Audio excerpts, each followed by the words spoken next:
You have spent years inside on the data on VDL performance. What do most people in the industry get wrong about how the network actually works? So actually, rather than a network, data link is an ecosystem. So it's not only about what we as CSPs do, but also what other ecosystem players do. And most notably, how aircraft behave when they get a message, they transmit a message. And that's why performance, for example, can really suffer whenever some of these players are misbehaving or not acting in a harmonized way. So it's the work of a lot of parties, a lot of moving parts. Thank you. The narrative around VDL has been shaped by fear for over a decade. Where did that fear come from, and what does the evidence actually say?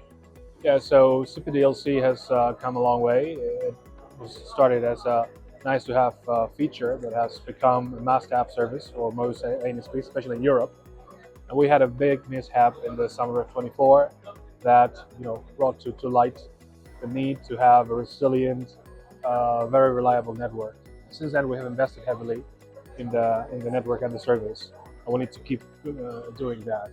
But of course, our narrative stuck, and we need to somehow turn it around, and we are doing exactly that.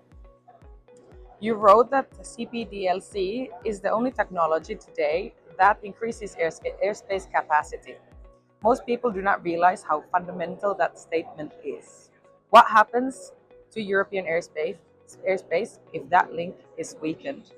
Yeah, so in the central months of any given year, during the summer, if CPDLC is unavailable in countries like Germany or Munich airspace or France, there's something called airspace regulation. So essentially capacity in the airspace needs to be reduced by 20, 30, 35%, because voice, if you use voice, it can't keep up with the number of clearances and exchanges you need to make.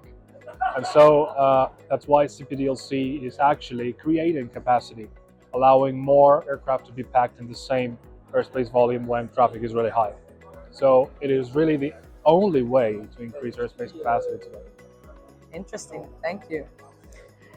VDL Untapped is built on the idea that the network has more capacity than industry believes.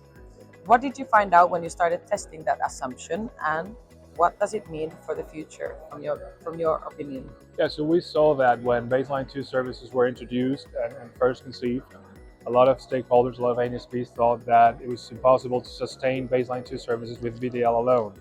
But today we have many more VDL channels enabled that we can set up and deploy. And by doing that, we will be able to very much sustain VDL, the whole system with VDL alone, for at least a decade, if not two. So even though there's a lot of fear around whether capacity, VDL capacity will be there for Baseline 2 services, we very much believe that that'll be the case. And it's just about the whole ecosystem and the relevant stakeholders to come together and decide on.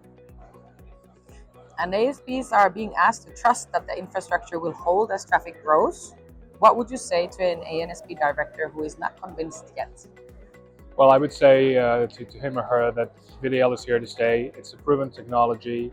It has taken CPDLC to the level it is today. VDL capacity is a concern, but not a problem because it can be managed. And VDL will remain the baseline data link media for data link for the years to come, while there's no other ready-to-go technology that can take its place. We can talk about augmentation technologies and other media, but VDL is the only thing that today is sustaining all the data link services that ANSPs need, and we are working with them to keep that momentum going for at least another decade. Thank you, Pablo, for your time. Thank you.